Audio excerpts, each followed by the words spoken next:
Matapos i-anunsyo ni Pangulong Ferdinand R. Marcos Jr. ang total pogo ban sa Pilipinas, nagsasagawa na ng ilang akbang ang DOLE para bigyan ng akmang trabaho ang ating mga kababayang maaring maapektuhan nito. Yan ang sentro ng balita ni Noel Talakay.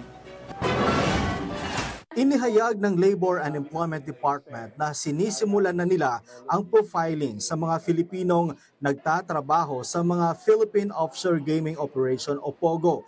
Sa isang pulong balitaan, sinabi ni DOLE Secretary Bienvenido Laguesma na layo ng profiling na malaman ang kanilang mga edad at kanilang mga kakayahan upang mailagay sa tama at akmang trabaho.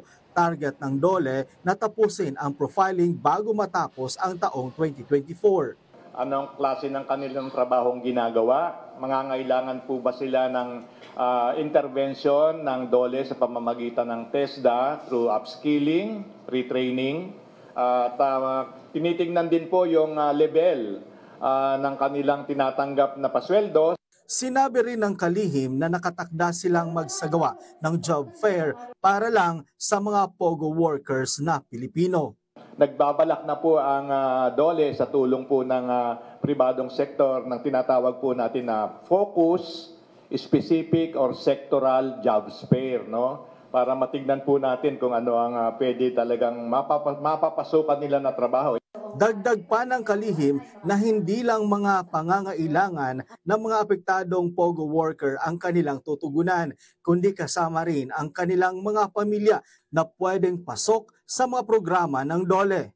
Baka po pwede silang pumasok sa programa po ng DOLE, yung Special Program for the Employment of Students, Government Internship Program, at saka po yung Job Start.